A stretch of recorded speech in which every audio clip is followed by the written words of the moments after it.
Hola compañeras, ¿cómo están? Espero que se encuentren bien. Les quiero dar la bienvenida a la clase pregrabada de esta semana, en la cual vamos a revisar primero algunos conceptos claves que hablamos la semana pasada y que son importantes recordar para el tema de esta semana, que es la prevención. En esta sesión vamos a hablar bastante sobre las prácticas claves de prevención, de las cuales muchos de ustedes ya conocen. Y vamos a aprovechar las dos clases presenciales más bien para poder discutir y dialogar sobre la aplicación de estas prácticas preventivas. Vamos a hablar sobre si han sido posibles aplicar, cómo nos han hecho sentir, qué ha implicado para mi casa, para mi comunidad, cuáles me sirven y cuáles no, y cuáles son reales para poder aplicar en mi contexto, en mi lugar. También vamos a compartir un poco cómo nos ha ido también aplicando estas prácticas. Pero para esta sesión concretamente vamos a hablar sobre estos conceptos claves y vamos a revisar algunas prácticas claves esenciales para la prevención.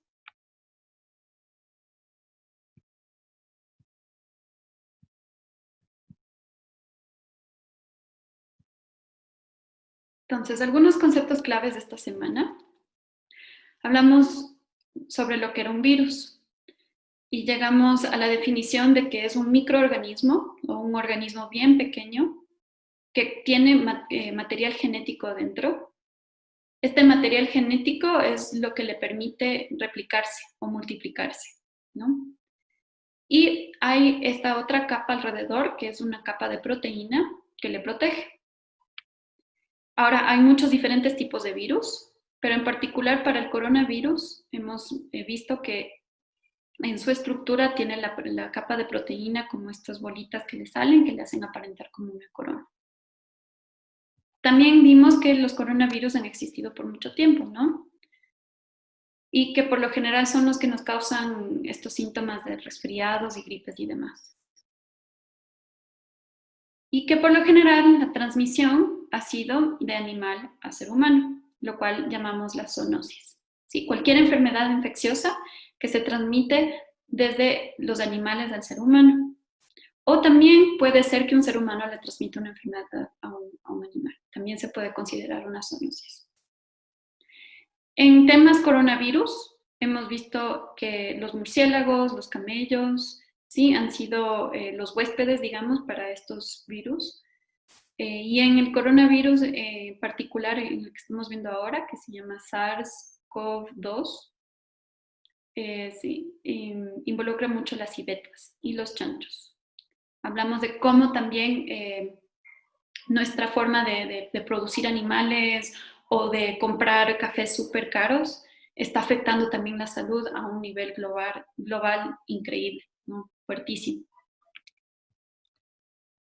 Revisamos también lo que era una pandemia, la cual es una palabra que puede generar bastante estrés y que en sí los efectos de una pandemia, de las cuales estamos viviendo ahora, sí están generando bastantes ansiedades, angustias y cambios.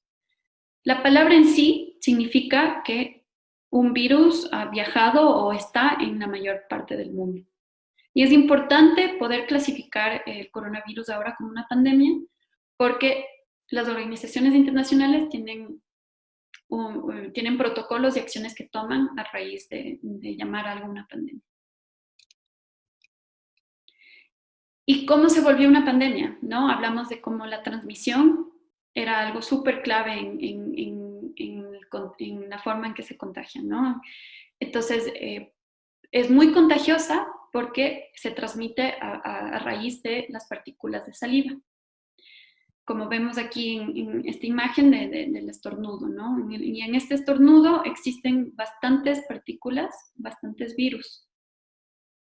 También hablamos de que estas partículas o estas gotas de saliva pueden viajar hasta 2 metros de distancia. Y mucho de lo que hacíamos o hasta hacemos ahora requiere que estemos en contacto cercano con las personas. Entonces, por eso ha podido viajar tanto este virus. Vimos cómo también no es solo el estornudo que puede ser una forma de contagio o el toser, ¿no? Sino que al toser o estornudar y dejar alguna superficie contaminada, puede generar que otras personas se contagien al topar esos objetos y de ahí toparse los dedos a la cara, en los ojos, la nariz o la boca. El simple hecho de tocar una superficie no es lo que me contagia. ¿Sí? Revisamos de que era importante entender que el contagio se daba cuando esa saliva, esas partículas de saliva de la otra persona entran en contacto con mi mucosa, con mis fluidos y mis superficies en donde puede entrar el virus. Sin embargo, hay algo más que tenemos que revisar, que se llama la carga viral. Y la carga viral es la cantidad de virus que hay en los fluidos del cuerpo. Entonces, cuando alguien estornuda, por ejemplo, existe una gran cantidad de virus en esa saliva. Y si yo entro en contacto con ese estornudo, con esas gotas de saliva, yo tengo una posibilidad muy grande de contagiarme. Ahora, pongamos el caso de que si yo toco una superficie. Cuando yo estornudo y mi saliva va en una superficie, esas partículas se quedan ahí y como no hay un huésped en donde se puede replicar, porque si se acuerdan hablamos de que el virus necesita un huésped vivo, un ser humano, un animal, para poder replicarse. Y en una superficie no se puede replicar. Entonces la carga viral o la cantidad de virus disminuye. Sin embargo, si yo toco esa superficie y todavía hay alguna cantidad de virus en esa superficie y me toco las manos a los ojos o toco a alguien más cerca de su cara, puedo contagiar, ¿sí? Me puedo contagiar. Sin embargo, la carga viral también afecta qué síntomas puedo sentir. Si yo recibo una carga viral grande o mayor, ¿sí? Puedo tener síntomas. Si yo toco un objeto y no hay tanta carga viral, pueda que mis síntomas no sean tan fuertes, ¿sí? Sin embargo, la carga viral no es algo que podemos controlar. Depende mucho de cómo se replica el virus. Pero es muy importante saber que puede variar esta carga viral. Y saber que en las superficies, como hemos visto, puede durar distintos tiempos. Ahora, también hablamos del periodo de incubación. Entonces, esta imagen nos muestra cómo este periodo de incubación, que básicamente lo definimos como el tiempo entre que yo entro en contacto y me contagio con el virus y el tiempo que me contagio con el virus hasta que yo empiezo a sentir síntomas, ¿no? Entonces, a la mano derecha vemos la comparación con varios distintos coronavirus. El MERS o el SARS, por ejemplo, tienen distintos tiempos de incubación. En la incubación es donde el virus se replica dentro del cuerpo, ¿sí? Y genera mayor cantidad de virus en el cuerpo. Por ejemplo, en SARS, en la tercera raya a la derecha, vemos que puede demorarse 3 a 10 días en tener síntomas después de infectarnos. En el sarampión, que es algo muy común y conocemos bien, se demoran hasta 10 a 14 días en tener síntomas. Y en ébola, que hubo también como una dispersión bastante grande de ébola en el oeste de África hace unos años, se puede demorar bien poquito, entre 2 días o hasta 21 días. ¿Sí? Entonces hay variaciones dependiendo de la infección. Y en coronavirus, al inicio no se sabía cuál era el periodo de incubación, pero ahora hemos podido estimar que más o menos se demora 5 a 6 días en sentir síntomas, ¿sí? Pero también puede ser hasta 14, ¿no? Es una estimación. Entonces, por eso recomiendan mucho que si creemos que hemos entrado en contacto con el virus, que nos aislemos por 14 días mínimo. Ahora, para explicar un poco más la diferencia entre el tiempo de incubación y la duración de la enfermedad, que son cosas distintas. Cuando yo entro en contagio con el virus, ¿sí? Digamos, alguien estornuda, yo estoy súper cerca por alguna razón y esa persona no se cubrió bien la boca y entro en contacto con las gotas de saliva y me contagio. Pueden pasar una de dos cosas. Puede ser que entre 1 o 6 días yo puedo empezar a sentir algunos malestares, ¿no? Como síntomas leves. Los que más o menos conocemos, la tos seca, el dolor muscular, el cansancio, una leve fiebre. Puede ser, por lo general, como dijimos antes, es de entre 5 a 6 días, pero en algunos casos sí se han presentado síntomas en el primero o segundo día y hay personas que se demoran más tiempo en presentarse, como 14 a 20 días. Pero el promedio es 1 a 6 días o 1 a 2 semanas, ¿sí? Pero también vemos que hay muchísimas personas que se contagian del virus y no presentan síntomas, que es lo que llamamos asintomáticos, ¿sí? Estas personas todavía pueden contagiar a alguien más con el virus, ¿sí? El hecho de que yo tenga síntomas, el hecho de que yo no tenga síntomas no significa que yo no pueda contagiar a alguien más. Ahora, digamos que yo entro en contacto con el virus y me infecto y empiezo a presentar síntomas, ¿no? Cuando yo empiezo a sentir síntomas, hasta el tiempo que yo me recupero, ¿sí? Eso se llama la duración de la enfermedad. Y por lo general, en promedio, eso dura entre 7 a 10 días, o lo que es equivalente a 1 semana y media. Y los síntomas leves es lo que muchas personas sienten al contagiarse con el virus. Ahora, también sabemos que algunas personas no solo tienen síntomas leves, sino que también pueden empezar a tener síntomas graves. Y por lo general estos síntomas graves también se pueden presentar en la primera semana del contagio. Si empiezo a tener dificultades en respirar, si tengo una fiebre muy alta, más de 38 grados, que me dura 5 o 6 días, ¿sí? O si me empiezo a sentir confundida, desorientada, esos son síntomas más graves del virus. Y esos síntomas indican que yo necesito alguna ayuda médica. Ya a veces, por ejemplo, algunas de las síntomas más graves o consecuencias más graves del virus es la neumonía, por ejemplo, que a veces requiere que me hospitalice. Y en este hospitalizarse pueden pasar una de dos cosas, ¿no? Puede ser que me den de alta un par de días y me recupere, o requiera que me vaya a cuidados intensivos. Sí, y a veces en cuidados intensivos me recupero y ahí en un porcentaje bien pequeño, una cantidad pequeña de personas, ¿sí? No se recupera. Por lo general, las personas que sí se recuperan de estos síntomas más graves, dura entre 6 a 8 semanas en recuperarse por completo. ¿Okay? Entonces, más o menos tenemos este mapa aquí que nos muestra un poco cómo es el periodo de incubación y la duración de la enfermedad.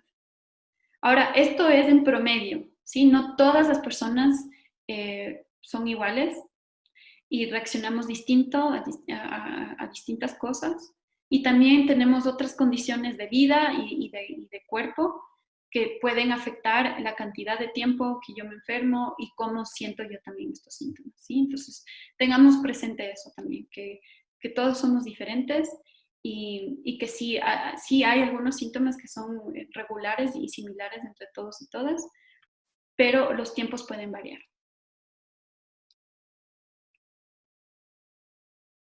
Y en relación a esta transmisión y este periodo de incubación y duración de enfermedad, hablamos un poco la semana pasada sobre la salud, ¿sí? De mi familia y de mi comunidad, que habían varias capas, digamos, a esta salud, que no solo era mi salud, sino que también tiene que ver con la gente alrededor mío. Y hablamos de que la salud es algo que no es únicamente biológico, que nos afectan las emociones, cómo estamos mentalmente, nuestros pensamientos, eso afecta nuestros niveles de estrés, cómo estamos durmiendo, ¿sí? Cómo nos relacionamos con las otras personas, cómo me alimento y si tengo la posibilidad de tener actividad física o si tengo alguna preocupación económica, Si la salud es todo eso, es la salud mental, la salud física, la salud emocional, la salud social, la salud económica. Y hablamos un poco sobre qué teníamos que considerar para que esta salud sea óptima, ¿no? Que sea la mejor o que sea equilibrada. Y en estas semanas que vienen vamos a hablar mucho en gran detalle sobre algunas de ellas, ¿no? Hablamos de la alimentación, hablamos de los ejercicios, de los medicamentos regulares que tengo que tomar. Pero en esta sesión en particular queremos hablarles sobre la prevención, ¿sí? Entonces la prevención también es una forma de cuidar de mi salud y de la salud de los demás. Entonces vamos a hablar ahora sobre algunas prácticas claves de prevención, ¿sí? Para comenzar diciéndoles, ¿sí?, que las prácticas de prevención no significa que son prácticas 100% aseguradas, digamos, ¿sí? No es que porque yo aplico estas prácticas me garantiza que no me voy a infectar. Más bien, las prácticas de prevención tienen el objetivo de disminuir el riesgo al contagio o el riesgo al contacto al virus. Por más de que queramos, no hay una forma, no hay una receta exacta, ¿sí?, para nunca jamás contagiarse, pero sí hay cosas muy concretas que podemos hacer. Que si bien parece que son un montón de listados y parecen súper difíciles de incorporar, es un proceso también, ¿no? Como hablamos la semana pasada, es un proceso, es todo esta pandemia, esta cuarentena, nos ha indicado que hay muchos cambios y que la normalidad es otra ahora y que nos tenemos que adaptar a eso, ¿sí? También para recalcar que no es que yo solo escojo una práctica de prevención y reduzco el riesgo, ¿no? Sino que son en conjunto todas estas prácticas lo que me ayuda también a prevenir. Ahora, recuerden cómo se contagiaba el virus, ¿no? La saliva, los objetos contaminados, el hecho de que yo puedo tocar algo y tocar varias otras cosas y dejar como rasgos del virus ahí. Pero que lo más importante era, o lo más clave en el contagio era que si yo tocaba una superficie y me tocaba alguna parte de mi cara o alguna herida abierta, era mucho más probable de contagiarme. Ahí sucede la infección. Entonces, lo primero que tenemos que revisar es la lavada de manos, ¿sí? Lo cual uno dice, chuta, pero no siempre tengo la posibilidad de hacerlo, o sí lo hago siempre y pensamos que sí nos lavamos las manos. Pero justamente en estas situaciones en las que nos encontramos, nos damos cuenta que la lavada de manos es algo que sería mejor poder incorporarle con más regularidad en nuestro día a día, ¿sí? Y es súper importante lavarse las manos porque las manos, hacemos todo con las manos, ¿no es cierto? Cocinamos, tocamos superficies, damos la mano, arreglamos, limpiamos, ¿sí?, nos acariciamos, nos abrazamos. Entonces, tener unas manos limpias es muy importante. Y ahora vamos a ver un video pequeño de cómo lavarse las manos, ¿sí? Porque también hay una manera adecuada de poder lavarse las manos, especialmente cuando entro y salgo de un ambiente en donde puede haber más posibilidad de contagio.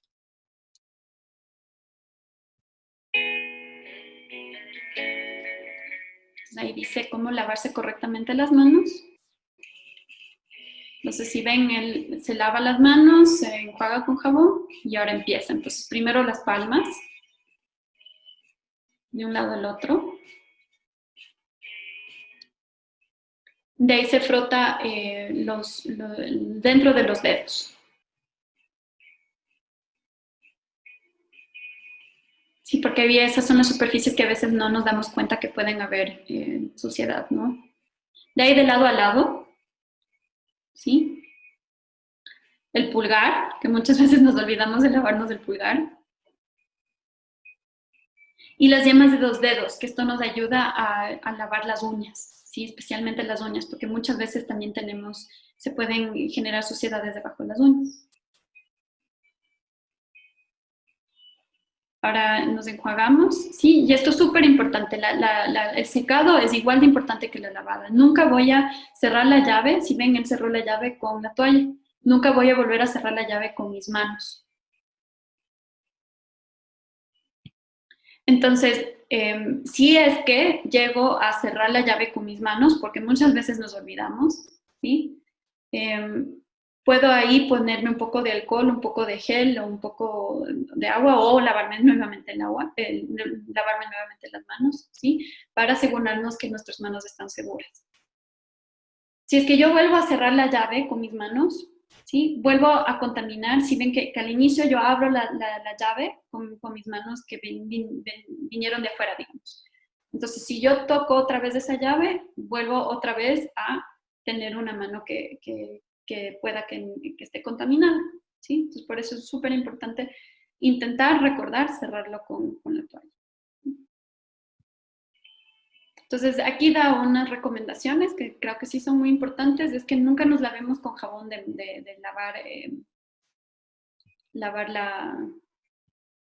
jamón de lavar los platos, porque es muy fuerte para la piel, ¿no? Intentar lavarnos con cualquier otro jabón que tengamos, que sea más suavito, ¿sí?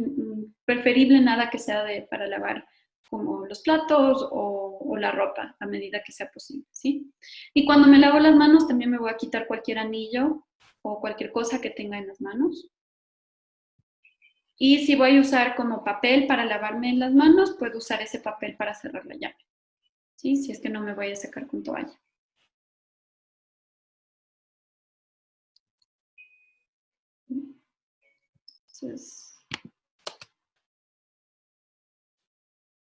Entonces, eso con la lavada de las manos, ¿sí? Ahora, si es que me cuesta como quedarme tanto tiempo pensando en cómo me voy a lavar las manos, a veces la recomendación, alguna de las recomendaciones que dicen es que cantemos feliz cumpleaños en la cabeza 2 veces, ¿sí? Entonces, eso da la cantidad de tiempo que necesitamos de estar ahí fregándonos las manos, ¿sí? No importa si no lo hago en ese orden en particular, la idea es que nos podamos, que podamos lavarnos las partes que por lo general no hacemos, ¿sí? Entonces, las uñas, entre los dedos y los pulgares, ¿no? Y si puedo con mis hijos o hijas también intentar enseñarles cómo lavarse así. Lo puedo hacer mediante un juego, una canción, hasta podemos escribir una canción de cómo lavarse las manos, que pueden ser como formas de enseñar también a niños, niñas, nietos, nietas, etc. Y la lavada de manos, sí, es súper importante hacerla después de tocar cualquier superficie, especialmente si estamos afuera, ¿no? Antes de ir de comer, después de ir al baño, al entrar de la casa inmediatamente lo primero que voy a hacer es lavarme las manos, ¿sí? Y si es que creo que toqué alguna superficie que pueda estar contaminada o que, no sé, no estoy segura, mejor lavarse las manos, ¿sí? Y si me quedo en casa todo el día, igual la lavada de manos es muy importante, ¿no? Si voy a cocinar, si voy a limpiar, si voy a estar manipulando muchas cosas, siempre intentar lavarse la mano, ¿no? Otra vez, pueden hacer, no sé, un concurso en la casa, a ver cuántas veces, quién se ha lavado más las manos. Se pueden ingeniar muchas maneras de intentar hacerlo como algo más práctico, alguna práctica donde lo hago con más frecuencia en mi día. Ahora, también hemos visto que una práctica de prevención, y no solo en relación al coronavirus, sino en general cuando estoy enferma, es cómo voy a estornudar o toser, ¿sí? Entonces, nunca voy a estornudar o toser en mis manos, ¿sí? Porque justamente estornudo en mis manos y mis manos son todo lo que toco, es como mi primer contacto al mundo. Entonces, siempre es importante, si puedo, tengo como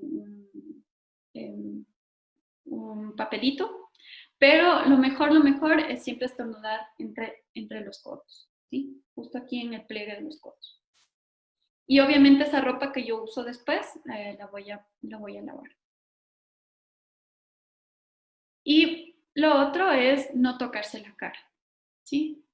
Igual, como vemos, muchas de estas prácticas son cosas que no son solo para una situación de coronavirus, sino en general cuando estamos con las manos sucias o cuando hemos estado afuera, ¿sí? Es importante porque los ojos, la nariz y la boca son como los lugares más expuestos, ¿sí? De mi cuerpo. Mi piel es como mi capa protectora, ¿no? Pero en los ojos y en la boca y en la nariz tengo como aperturas, ¿no? En donde pueden entrar cosas y en los ojos tengo mucosa, tengo fluido que puede también ponerse en contacto con algo más.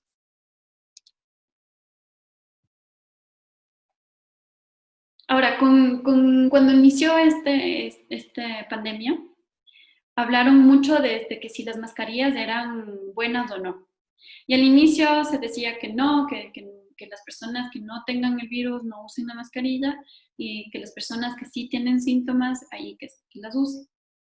Sin embargo, eso ha cambiado. Y ahora entendemos que si vamos a salir a la calle y vamos a estar expuestos o expuestas, es muy importante utilizar la mascarilla, porque esto nos protege justamente de las dos superficies en donde podría yo infectarme. Ahora hay una manera particular de ponerse la mascarilla, ¿sí?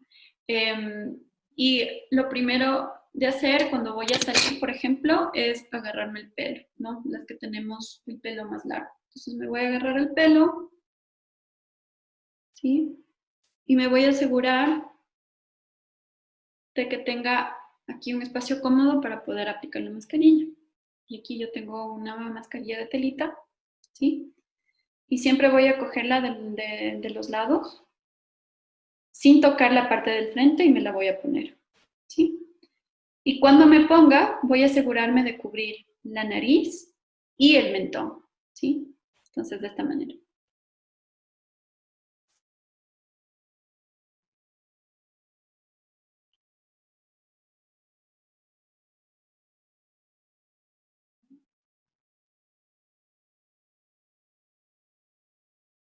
Y cuando me saque, ¿sí? Nunca voy a tocar la parte del frente, sino que la voy a sacar desde atrás, desde las orejas, ¿sí?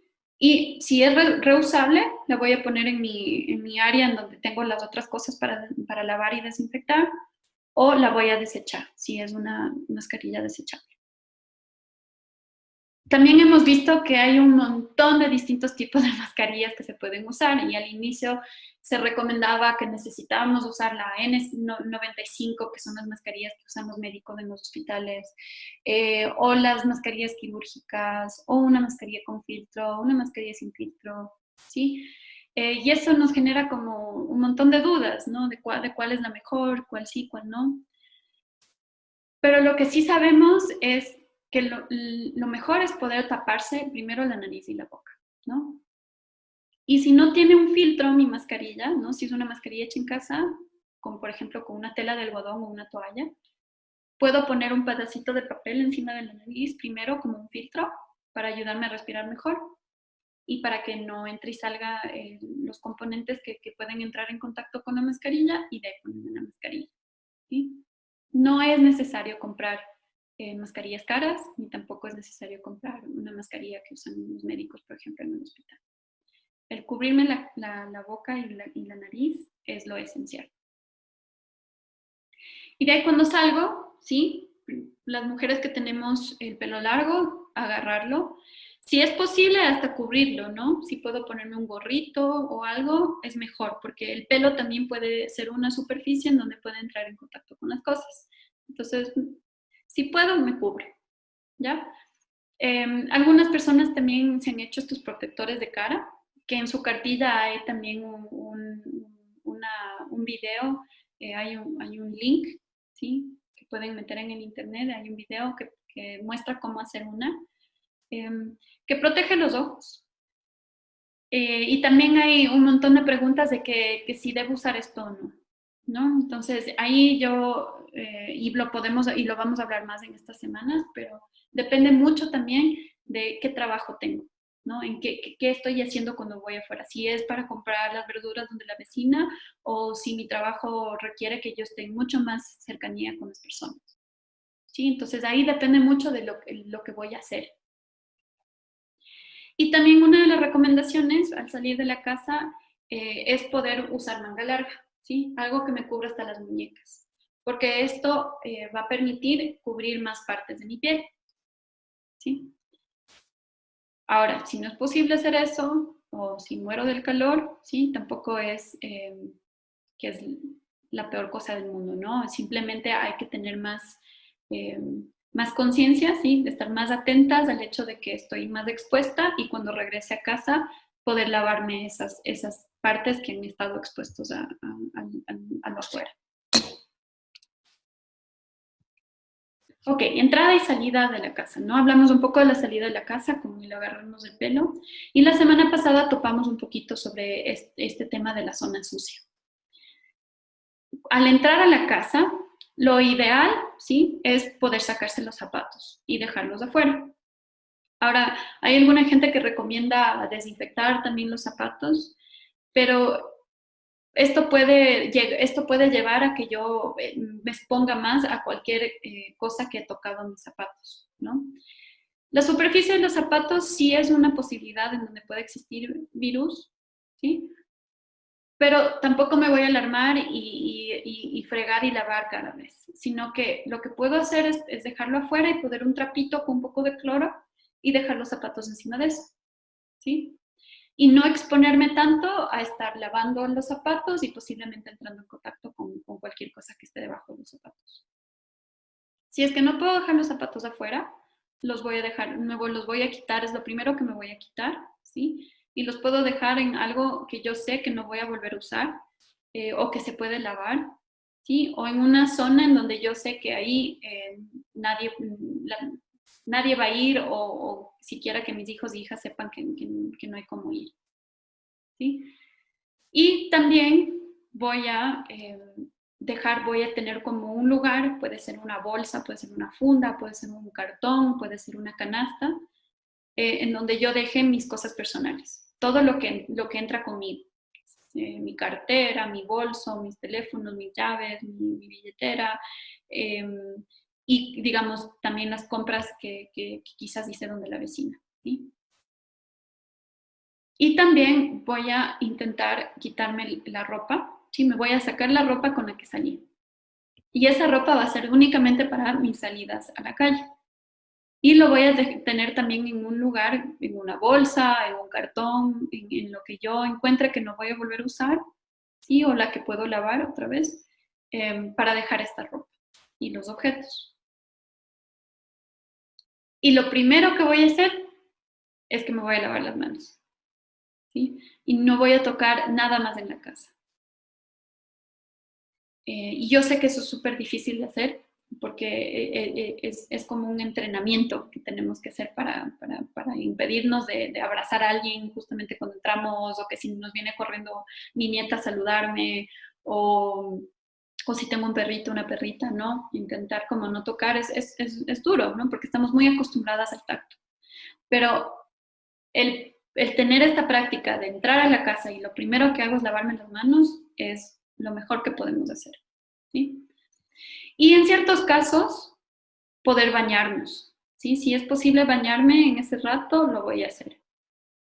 Si no, voy a lavar las partes que han estado expuestas. Entonces, digamos, yo tenía mis mangas así, voy a lavarme hasta los codos, ¿sí? La piel que ha estado expuesto afuera, o si yo he tocado a alguien, o si he estado intercambiando con dinero o algo con él.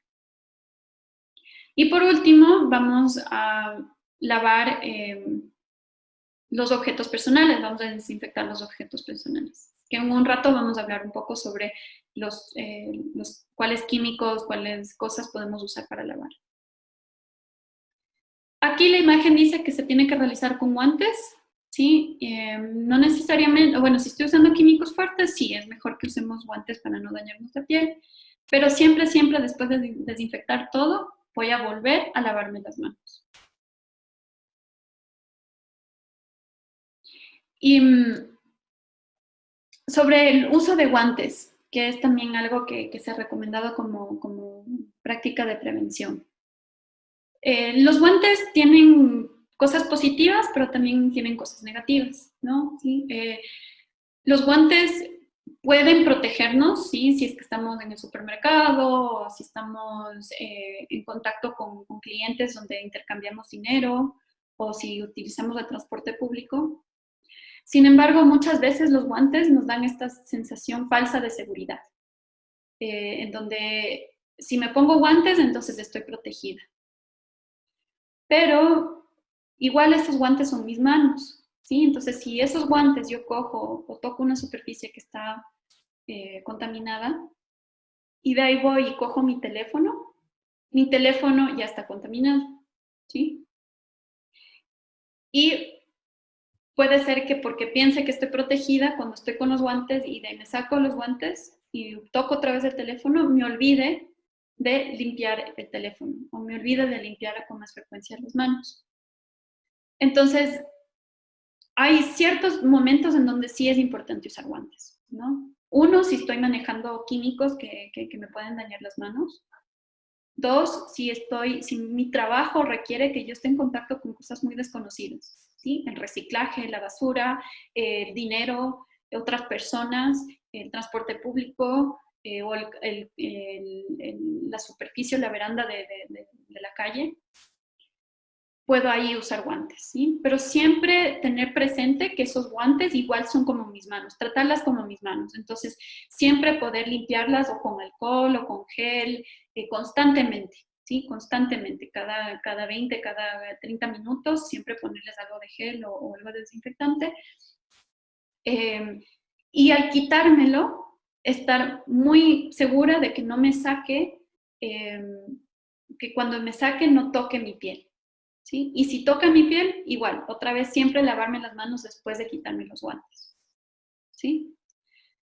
Ahora, si es que no tengo esas condiciones y simplemente, digamos, voy a ir a comprar verduras de la vecina, no es tan necesario los guantes y es opcional igual, pero siempre tomando en cuenta que, que igual son mis manos, ¿sí? Entonces, el uso de guantes es opcional y hay que tener presente estas cosas positivas y negativas del uso de los guantes. Aquí finalizo la parte de las prácticas claves de prevención como más conocidas. Entonces me despido por ahora.